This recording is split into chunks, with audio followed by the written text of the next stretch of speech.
ეს შენგეხებას კიდევ ერთი საკანონმდებლო წინადადება. ინიციატივა საარჩევნო და ადმინისტრაციული რესურსების შეზღუდვას უკავშირდება. არასამთავრობო სექტორი საქართველოში საარჩევნო გარემოს არათანაბარ პირობებზე დიდი ხანია საუბრობს. როგორია ეს შენგეხებას ძირითადი მოთხოვნები და პარლამენტის პოზიცია ნახეთ ჩვენ სიუჟეტში. ეს შენგეხებას წინადადება არსებული კანონმდებლობისგან შემდეგი საკითხებით განსხვავდება. წინა საარჩევნო პერიოდის გაზრდა, სამუშაო საათებში საჯარო პირებისთვის აგიტაციის აკრძალვა და იმ პოლიტიკური თანამდებობის პირთა წრის შეზღუდვა, რომლებსაც აგიტაციისთვის პირადი სატრანსპორტო საშუალების გამოყენება შეუძლიათ. წინა საარჩევნო კამპანიის აგიტაციის განხორციელება დღეს მოქმედი კანონმდებლობით შესაძლებელია იმ პერიოდიდან, რა დროსაც პრეზიდენტი დანიშნავს არჩევნებს, შესაბამისად 2 თვე არის მხოლოდ ეს აკრძალვები დადგენილი.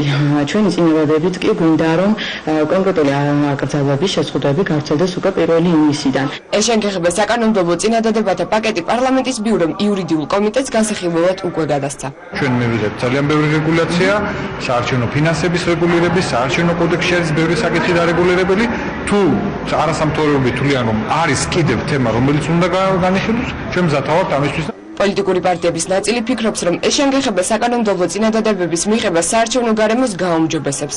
თუ ეს არ იქნა მიღებული, ეს შეზღუდვები, ცხადია, რომ პირობები არ იქნება თანასწორი, არ მიეცემათ საშუალება პარტიებს იყვნენ ისეთივე მდგომარეობაში, როგორშიც არის, თქვათ, მართველი პარტია. თავისუფალი საქართველოს წევრის კახა კუკავას აზრით, მსგავსი ინიციატივების შედეგი არასდროს აქვს.